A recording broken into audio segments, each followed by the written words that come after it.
अस्सलाम वालेकुम, क्या हाल चाल है। उम्मीद है सब खैरियत से होंगे। सब दोस्तों का बहुत शुक्रिया, काफ़ी अप्रिशिएट किया शहरी व्लॉग पे। अब तो इफ्तार का व्लॉग मस्ट हो गया था। जिन लोगों ने अभी तक सब्सक्राइब नहीं किया वो भी कर लें और साथ ही बेल आइकन पे भी क्लिक कर लें। चलिए इफ्तार व्लॉग का आगाज़ एक शेर से करते हैं। मेरे पास फूल है कोई असला तो नहीं, मेरे पास फूल है कोई असला तो नहीं, तुम्हारे घर अफ्तारी पे आ जाऊँ कोई मसला तो नहीं।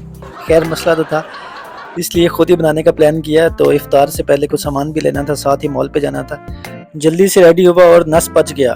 इधर टाइम ज़ाया नहीं करूँगा, मुझे पता है पाकिस्तानियों का टाइम बहुत कीमती होता है। हर बंदा इतनी जल्दी में होता है, इतनी जल्दी में होता है, सुबह उठते ही जल्दी शुरू हो जाती हैं। स्कूल यूनिवर्सिटी ऑफिस गए, उधर भी हर काम में इतनी जल्दी करते हैं कि बस जल्दी छुट्टी हो जाए। वापसी पे ऐसे स्पीड से आ रहे होते हैं, मतलब आज तक समझ नहीं आया कि इतनी जल्दी क्यों होती है। खैर कम टू द शॉपिंग, थोड़ा सा सामान लिया और यहाँ पे शॉपर के भी पैसे लेते हैं, तो इसलिए फिर शॉपर भी उठाए वहाँ से। तो रश काफ़ी था, ऐसे लग रहा था जैसे आटे की लाइन लगी हो। तो फिर सोचा कि सेल्फ चेकआउट करते हैं। मुझे एक बात याद आ गई, मैं जब पाकिस्तान से आया नेक्स्ट डे शॉपिंग कुछ सामान लेने के लिए गया, इनवॉइस करवाई, उसने कहा यूनिट प्लास्टिक। मैंने सोचा प्लास्टिक मैंने क्या करनी है, मैंने कहा नो, मुझे क्या पता था शॉपर को ये लोग प्लास्टिक कहते हैं। उसने इनवॉइस करके सामान वहीं पे छोड़ के अगले बंदे की इनवॉइस स्टार्ट कर दी। मैं उसकी शक्ल को देख रहा था, मैंने कहा पैक दिस इनटू शॉपर। कहता what shopper, I asked you before for plastic, you said no. मैंने कहा एक मिनट भाई, क्या मतलब, ये तो ऑब्वियस सी बात है कि अब हाथ में थोड़ी ना लेके जाना है इतना कुछ। वो कहता भाई पैसे कटो पैसे, किसके भी पैसे लेते हैं यार ये लोग। हम तो पाकिस्तान में फ्री में शॉपर डबल भी करवा लेते हैं। खैर सबको स्कैन किया बारी बारी और उसके बाद इन्वॉइस करने के बाद कार्ड पेमेंट की, और कार्ड पेमेंट करने के बाद जल्दी से सामान को समेटना स्टार्ट कर दिया और वापसी का सोचा। फिर इन्वॉइस क्लियर करवा के ज़रा आगे नजरें घुमाई, एक भाई साहब अपनी भाषा में पता नहीं जाने अनजाने में किस किस्म की सुर लगा रहे थे। वो गाना था या क्या, जोर भाई पूरा लगा रहे थे। आवाज़ अच्छी थी वैसे, थोड़ा समझने की कोशिश भी की लेकिन कख पल्ले नहीं पड़ा। फिर भी भाई का दिल रखने के लिए थोड़ा सा एंजॉय किया और फिर 400 नजरें घुमाई और देखा रश ही रश, तो बंदा कोई भी नहीं। खैर वहाँ से फिर निकले, दीवारों ने भी हमें उदासी से बाय बाय किया। खैर हम वहाँ से जल्दी जल्दी निकले और अपार्टमेंट में पहुँच गए। किचन में आते ही बारी बारी सामान निकाला। पहले तो फ्रूट चाट बनाने का सोचा, लेकिन नहीं जनाब, सिंगल लोग फ्रूट्स को भी मिंगल होता नहीं देख सकते। सो उनको जातियात की बिना पे अलग अलग रखना ही मुनासिब समझा। एक को कट किया और दूसरे को पकड़ के उसके भी टुकड़े टुकड़े कर दिए, टक टक टक। तो जनाब यहाँ पे शोखा बनने की कोशिश की और सख्त सेब को हाथ में काटने का रिस्क लिया। अरे ये क्या हुआ, छुरी मुझसे ज़्यादा शौकी निकली और अंगूठे पे हमला कर दिया। जल्दी से हाथ धोया लेकिन आप देख सकते हैं ओ पॉजिटिव फिर भी निकलने लग गया। जल्दी से रूम में गया और ऊपर से कवर किया और वापस आया। इतना ज़्यादा नहीं था, कम ही था। खैर उसके बाद थोड़ा सा प्रोफेशनल बनते हुए कटिंग बोर्ड का इस्तेमाल किया और फिर मज़ीद छोटे छोटे हिस्सों में करना स्टार्ट कर दिया।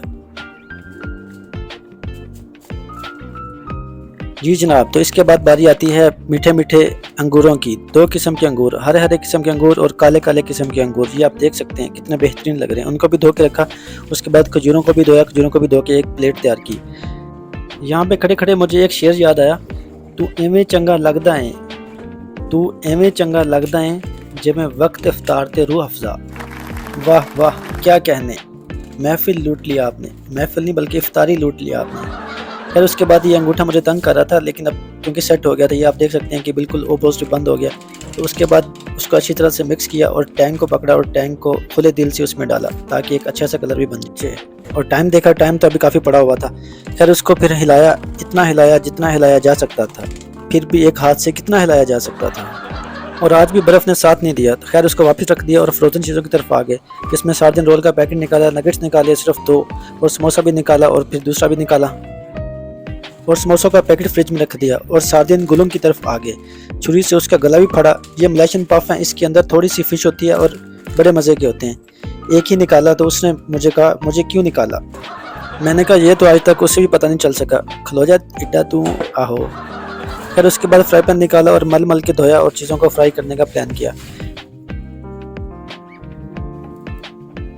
तो जी जनाब, फ्राई पैन में थोड़ा सा ऑयल डाला और डेली जो ऑयल बचा होता है वो भी पाकिस्तानी अम्मियों की तरह संभाल के रखा हुआ था, वो भी वहाँ से उठा के उसमें डाल दिया और एक एक करके सबको गर्म ऑयल में सुट दिया और थोड़ा फ्राई होने का इंतज़ार किया। ठीक ठाक होते भी दिए उनको और बाकी काम भी साथ साथ करता रहा। थोड़ी सी हीट भी कम की क्योंकि बाजी पलट के देखी तो जल रहा था।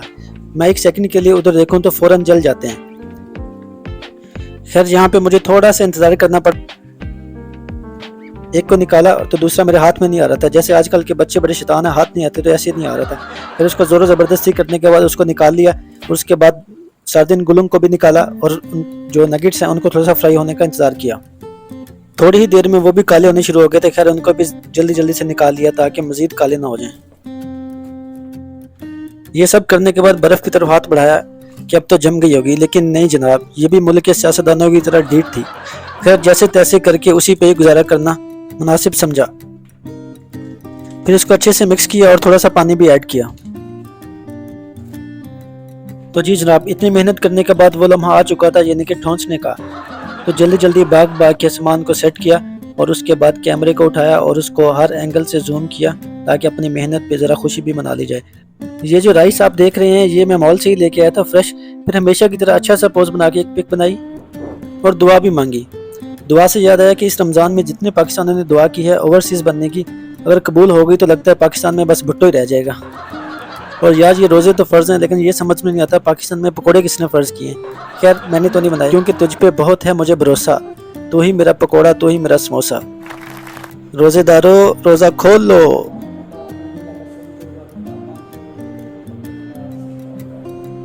सबसे पहले खजूर के साथ रोज़ा इफ्तार किया, उसके बाद टैंक पिया जो कि बहुत ही बेहतरीन बना हुआ था। उसके बाद खाने पे हर साइड पे हमला कर दिया। यहाँ पे एक बात मन में आई कि अंग्रेज़ों को जब भूख लगती है तो वो बर्गर या सैंडविच खा लेते हैं, और हम पाकिस्तान में एक सैंडविच और 2 बर्गर खा कर कहते हैं बस कर दो, फिर रोटी नहीं खाती जानी। और अगर गलती से आपको किसी ने इफ्तार पार्टी पे बुला लिया है तो कुछ टिप्स हैं जो कि मैं आप लोगों को देना चाहूँगा। सबसे पहले दस्तरखान पर ऐसी जगह पर बैठे जहाँ से आपका हाथ हर चीज़ तक आसानी से पहुँच जाए, और शरबत का जग अपने सामने रखें, लेकिन बिल्कुल करीब ना रखें, वरना लोग आपसे शरबत मांग मांग कर आपके इफ्तार को डिस्टर्ब कर देंगे। और हर आइटम खाने के बाद बिल्कुल थोड़ा सा शरबत पी लें और उसे नीचे उतार लें ताकि बिल्कुल और जगह भी बन जाए, मज़ीद खाने की जगह भी बन जाए। और खजूर की गुठलियाँ बराबर वाले की गुठलियों में मिला दें ताकि आप पर ज़्यादा खजूर खाने का भी इल्ज़ाम ना आए। और लास्ट में उठने से पहले ये इत्मीनान कर लें कि कोई चीज़ बच तो नहीं गई, हर चीज़ पे आपने हाथ साफ़ कर लिया है ना। लास्ट वीक में ऑफिस की तरफ से इफ्तार था तो उधर मैंने इन सब टिप्स को फॉलो किया, बड़ा एंजॉय किया। वो मुझसे कहते हैं हाउ वाज द फूड। मैंने कहा हाफ फूड बहुत मज़े का था, तो वो बहुत परेशान हुए। साथ ही मैंने कह दिया हाफ बहुत मज़े का था और हाफ मैंने ट्राई नहीं किया क्योंकि डिशेस काफ़ी ज़्यादा थी। यहाँ पे एक और बात मुझे याद आ गई, एक फ़ीमेल जूते वाली दुकान पर गई, उसे कोई शूज़ पसंद नहीं आ रहे थे, काफ़ी चेक किए, दुकानदार भी तंग आ गया। फिर कहती है भाई साहब बस वो आखिरी वाला डब्बा दिखा दे, वो जो सबसे ऊपर पड़ा हुआ है। वो कहता है बहन माफ़ करो, वो मेरा इफ्तारी वाला डब्बा है। जी जनाब, सारा कुछ हड़प करने के बाद पेट में जगह नहीं बची थी तो मैंने कहा चलो थोड़ी वॉक कर लेते हैं, क्योंकि राइस अभी पड़े हुए थे। राइस को देख के खुश हुआ, लेकिन स्टमक ने कहा बस अब बहुत हो गया, ईट नो मोर। फिर मैंने सोचा चले नमाज के बाद फिर खा लूँगा, क्योंकि पेट तो फुल हो गया था लेकिन आंखें कह रही थी तू है मेरे रूबरू। खैर उसको इग्नोर किया और उसके बाद हमेशा की तरह बल्दिया का काम एंड पे रह जाता है तो उसको करना स्टार्ट कर दिया। यहाँ पे खड़े खड़े मन में आया कि ये वो वाला वीक चल रहा है कि हर काम पे बंदा कहता है ईद के बाद देखेंगे। सो रमज़ान के आखिरी दिन ईद सर पे आई है, एक शेर तो बनता है, जिस शेर से आगाज़ किया था उसी पे इख्तिताम करेंगे। मेरे पास फूल है असला तो नहीं, मेरे पास फूल है असला तो नहीं, एडवांस ईद मुबारक कह दूँ मसला तो नहीं। ओके गाइस, ये था आज का इफ्तार व्लॉग। उम्मीद है आप सबको पसंद आया होगा। लाइक शेयर सब्सक्राइब करें और बेल आइकन पे भी क्लिक करें ताकि नेक्स्ट आने वाली वीडियोस को भी नोटिफिकेशन आ जाए। Bye bye, take care.